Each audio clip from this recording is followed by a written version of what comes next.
جہاں کے انصاف کی خاص ملاقات میں ہمارے ساتھ مفتی سلمان اثری صاحب ہیں، جنہوں نے نہ صرف یہ کہ نرسنگانند کو چیلنج دیا تھا مباہلے کا، اس کے بعد جو ہے سلمان اثری صاحب نے کئی موضوعات پر گفتگو کی، جس میں غزوۃ الہند کا معاملہ رہا، اور ابھی جو ہے تازہ معاملہ جو ہے لاؤڈ اسپیکر کا جو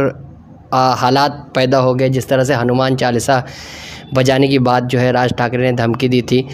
اور حالات جو ہے ایک مرتبہ پھر خراب ہو گئے ہیں ملک کے، اور ریاست میں جو ہے کئی مساجد کے سامنے ہنومان چالیسا بجایا گیا۔ تو اس پورے معاملے میں کیا کہنا ہے مفتی اثری صاحب آپ کا؟ السلام علیکم ورحمۃ اللہ وبرکاتہ۔ الحمدللہ وکفا وسلام علی حبیبہ المصطفیٰ، اما بعد۔ سب سے پہلی بات یہ ہے کہ ہندوستان کے جو حالات خراب ہو رہے ہیں یہ اچانک نہیں ہو رہے ہیں، پورا پری پلان ہو رہے ہیں۔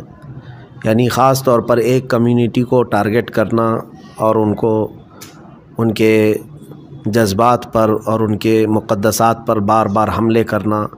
ظاہر سی بات ہے یہ کئی دنوں سے چل رہا ہے، اور اب کے سالوں میں یہ کچھ زیادہ ہی گرم ہو گیا ہے۔ شروع میں ایسا ہوتا تھا کہ مندر مسجد کے ٹاپکس چلتے رہتے تھے، بہت سالوں سے یہ باتیں ہوتی تھی، لیکن اب تو ایسا ہو گیا کہ مسلمان جن چیزوں پر اپنے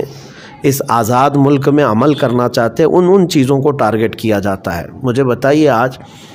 اگر یہ انڈیا آزاد ملک ہے، بھارت ہمارا، سب کو ساتھ میں رہنے کا اور اپنے اپنے دھرم کا پالن کرنے کا یہاں پر موقع ملتا ہے اور اجازت عام ہے، تو پھر یہ خاص طور پر مسلمانوں کے خاص جو ریلیجیس معاملات ہیں اس کو کیوں ٹارگٹ کیا جاتا ہے؟ ہم کبھی جا کر کے آج تک باہر اپنا یہ پروٹیسٹ نہیں کیے، احتجاج نہیں کیے کہ کرسچن لوگ کیا کھاتے ہیں، یہودی لوگ کیا کھاتے ہیں، سکھ لوگ کیا کھاتے ہیں، ہندو لوگ کیا کھاتے ہیں، لیکن ہم کیا کیا کھاتے ہیں یہ ان کو بڑی فکر ہے۔ کچھ ایسے ہیں، میں دیش کے پورے ہندوؤں کی بات نہیں کرتا، بہت سارے آج بھی ہیں جو سمجھدار ہیں، بلکہ وہ خود ہی ڈیفنس میں کھڑے بھی ہیں، لیکن ایک خاص طبقہ ایسا ہے جس کو کٹرواد بنایا گیا ہے۔ پتہ نہیں ان کو کون سا بھنگ پلا کر کے سڑکوں پہ اتارا جاتا ہے، وہ خاص طور پر حلال گوشت، ان کو کیا پڑی ہے ہم حلال گوشت کس طرح سے کھا رہے ہیں؟ برسوں سے کھا رہے ہیں، آج کی بات نہیں ہے۔ دیش آزاد ہوا اس سے پہلے بھی جو مسلمان کھاتے تھے اسی انداز سے آج بھی کھا رہے ہیں۔ یہ معاملہ ہوا، عورتیں حجاب پہنیں تو تکلیف ہونے لگ گئی ہے۔ بھائی جب پہننے کی آزادی ہے، آپ کچھ بھی پہن کر کے باہر آؤ، ہم کسی کو سوال نہیں کرتے، پوچھتے نہیں ہیں، یہاں تو ننگے بھی گھوم رہے ہیں۔ لیکن اگر ہماری عورتیں، ہماری بچیاں حجاب پہنتی ہیں تو اس پر ان کو آپتی کیوں ہے، تکلیف کیوں ہے؟ اس کا مطلب یہ ہے کہ اتنے کٹھور دل ہو گئے ہیں، اتنے تنگ دل ہو گئے ہیں کہ یہ برداشت کسی چیز کو کرنے کا ان کے اندر مادہ ہے نہیں، جس کو ٹالرنس کہا جاتا ہے وہ ہے ہی نہیں ان کے اندر۔ ایک ہوتا ہے چیزوں کو برداشت کرنا، تحمل۔ کبھی کبھار ایسا ہوتا ہے کہ میری مرضی کی چیزیں نہیں ہوتی ہیں، لیکن میں اپنی مرضی سب پر تھوپنا نہیں چاہتا کہ جو چیز میری پسند کی وہ اگر مل رہی ہے تو ٹھیک ہے، لیکن دوسرے کو آزادی ہے وہ اپنی پسند کا جو کرنا چاہے کرے۔ اس کے علاوہ اب جو آپ نے سوال کیا ہے اذانوں کے مسئلے کو لے کر، دیکھیے اذانوں کے مسئلے کو لے کر کے اگر خالص یہ جو نوائز پولیوشن کی بات کی جا رہی ہے تو میں کہتا ہوں ٹھیک ہے، اس حد تک جو بجتا ہے سب کو بند کرنا ہوگا، ٹھیک ہے، ہم بھی اس کے ہت میں ہیں، ہم اس کی حمایت کریں گے کہ بہت زیادہ بڑے شور سے آواز کرنے کی ضرورت نہیں ہے، ٹھیک ہے، لیکن مسئلہ یہاں پر نوائز پولیوشن کا نہیں ہے، باضابطہ ایک کمیونٹی کو ٹارگٹ کرنا، اور اذان ہی ان کو کھلنے لگی ہے۔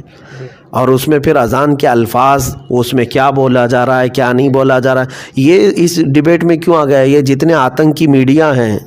گودی مودی میڈیا، سب یہی تو ڈیبیٹ کروا رہے ہیں کہ اذان کے یہ الفاظ، اذان کے وہ الفاظ۔ بھائی تم نوائز پولیوشن سے آ کر کے کہاں اٹک گئے ہو؟ اور رہی بات، اب اسی سے سمجھ میں آ رہا ہے کہ ان کو مسئلہ لاؤڈ سپیکر کا نہیں ہے، کہ اس کے خلاف اگر کوئی یہ کہتا ہے کہ اگر تم لوگ اذان لاؤڈ سپیکر پر بجاؤ گے تو ہم مسجدوں کے باہر ہنومان چالیسا کریں گے، اور یہ جتنے کاغذی شعر ہیں، یہ کپڑے کے شعر ہیں جو اس طرح کے بھوکتے ہیں، اور ان کا موسم میں شعر بننے کا شوق ہوتا ہے اور بدلتے بھی رہتے ہیں۔ اب میں آپ کو بتاؤں، جن لوگوں نے بھی کہا اور جس کو بھی اس طرح کی تکلیف ہے اذان سے، میں دعوت دیتا ہوں آ جاؤ بھائی، ہماری مسجدوں کے باہر ہنومان چالیسا تمہیں کرنا ہے، آؤ کرو، 5 وقت آؤ، 5 وقت ہماری اذان ہوگی، تم باہر آ کر کے جو کرنا ہے کرتے رہو۔ لیکن ایک بات میں کہوں گا، انشاءاللہ یہ جو بجانے والے ہیں چند دن تک اذان سنیں گے تو وہ بھی اللہ اکبر ہی کہیں گے انشاءاللہ۔ انشاءاللہ اذان میں وہ تاثیر ہے کہ پاگل صحیح ہو جاتے ہیں، جنات بھاگ جاتے ہیں، شیطان بھاگ جاتا ہے۔ تو یہ بھی جو شیطان ابھی ان کے اندر حرکت کر رہا ہے، چند دن آنے دو، 40 دن آنے دو۔ ہاں میں اس چیز کو نہیں روکوں گا، آپ کو مسجد کے باہر آ کر کے جیسا کرنا ہے، لیکن ساتھ میں اذان بھی سن کر کے جاؤ۔ 5 وقت آنے دو، دیکھتے ہیں کتنی پابندی سے آئیں گے۔ فجر کے ٹائم پہ، ظہر کے ٹائم پہ، عصر کے ٹائم پہ، مغرب کے ٹائم پہ، عشاء کے ٹائم پہ۔ اسلام کے متعلق یہ بات میں بتا دوں، یہ شہادت گہے الفت میں ہے قدم رکھنا۔ لوگ آسان سمجھتے ہیں مسلمان ہونا، ہاں اتنا آسان بھی نہیں ہے کہ تم آج جو ہے لوگوں کو بھڑکانے کے لیے اور راجنیتی کرنے کے لیے یہ سب مدعوں کو اٹھا رہے ہو۔ پابندی کرنا یہ ایک الگ کمال کی بات ہے۔ الحمدللہ میں نے اتنے دنوں میں آج بھی بہت سارے ہندوؤں سے یہ بات سنی ہے، بڑے بڑے ان کے پنڈت بھی ہیں، وہ بھی کہتے ہیں ہم بچپن سے ہمارے مسجد کے قریب رہتے ہیں، اذانوں کو ہم بچپن سے سنتے آ رہے ہیں۔ آج ہی میں ایک بڑے ان کے ایک دانشمند ہے ہندوؤں کے ہی، ان سے یہ بات سن رہا تھا، وہ کہہ رہے تھے کہ میں نے ایک بار سفر میں